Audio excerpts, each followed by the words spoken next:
card is very interesting. It mostly pits two people against each other that are both lost. I wonder if the next couple of UFCs will be like that, with the loser almost inevitably getting the cut. The reason why I wonder about that is because they may want to reduce their ranks on the higher weight divisions, so that when they merge with the WEC, when they incorporate the little people, they don't have to extend the cards.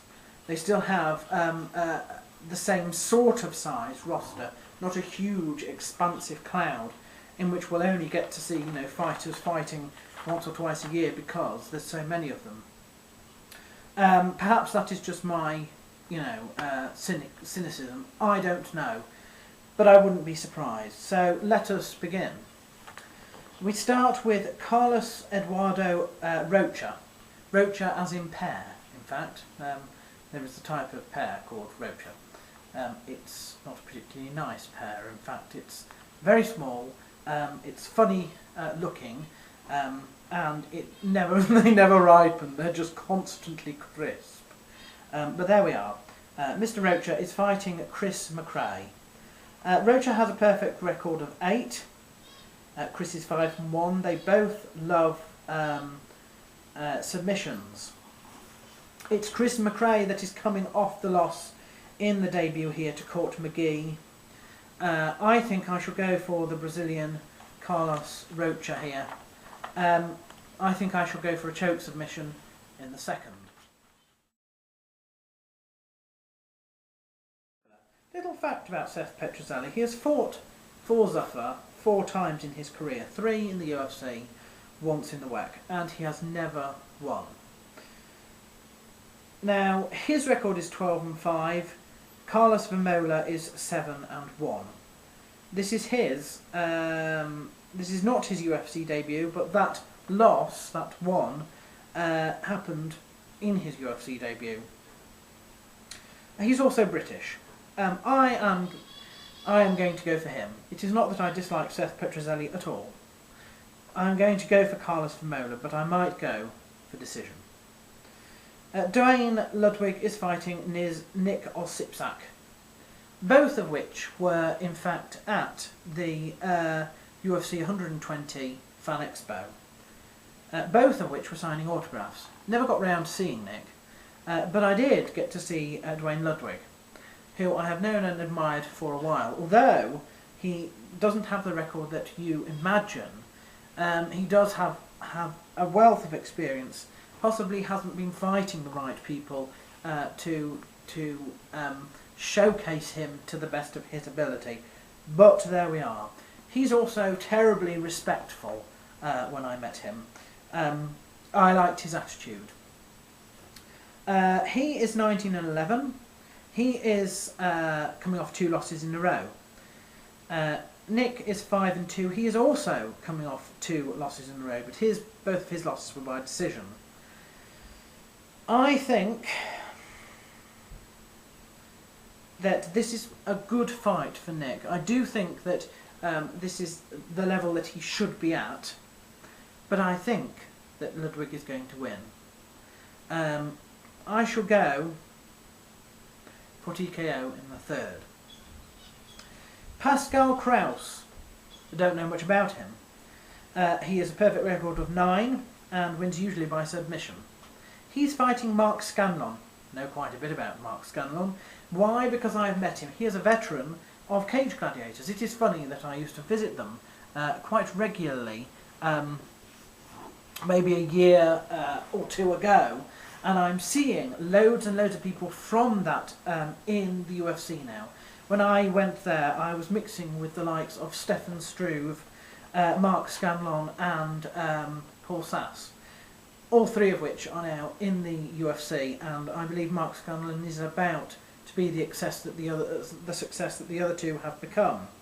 I am going to go for a submission win here. I shall go for a choke submission in the first. Vladimir Matyushenko is fighting Alexandre Ferreira, something like that, a shoot box person who is making his debut. I'm going to go for Vladimir still. I shall go for decision victory, but I think you might see that he's met somebody who has almost equal experience and equal ability to win here. I think this is a good match to make. Rob Kimmons is fighting Kyle Noak. I'm going to go, yes, for Kyle Noak, but I might go for decision there. Krzysztof Sosninski is fighting Goran Reljic. Sosninski has a record of 24-11. Goran is only 8-2.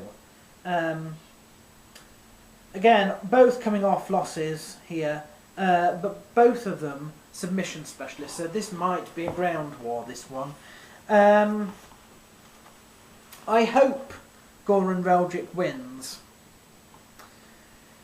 but Sosninski is a Team Quest fighter, and I just worry that he might win, possibly in the second or third round, by some sort of bar submission. Amir Sadola is fighting Peter Sobotta. Peter Sobotta, yes, he's a German who's come up several times, I believe, sort of in this when they go abroad. Amir Sadola, you should know from one of the tough finals. I can't remember which number now. He's a sucker punch fighter. He is. I think that Amir Sadola, despite being the underdog in almost everything he does, will win. But this could be decision. And then this match is weird. This is Denis Siver versus Andre Winner. I'm not sure how I feel about German versus England in this sort of thing. I just think that that's a bit... I know they're in Germany, and I know it's obvious that they're going to use British fighters, but somehow around the date for Remembrance, it just seems a bit wrong to have a German fighting a Brit because of the two world wars. I know that some Americans, you know, but there we are. The other sad thing about this is that I worry that Denis Siver might win this one. I shall be hopeful, and I shall say I'm going to go for Andre Winner by decision. But I have my doubts as to whether he will win that one. George Rivera is fighting Alessio Sakara. Alessio Sakara, an Italian. I thought he was living in Italy as well, but he's down on Sherdog as being from American Top Team. George Rivera, I know, and I met way back. Might have been UFC 85, something like that. Anyway, these two are both on 3-fight win streaks. But who do I go for? George Rivera, I think, will probably win this one. I'll go for decision. And the main event, Nathan Marquardt versus Yushin Okami.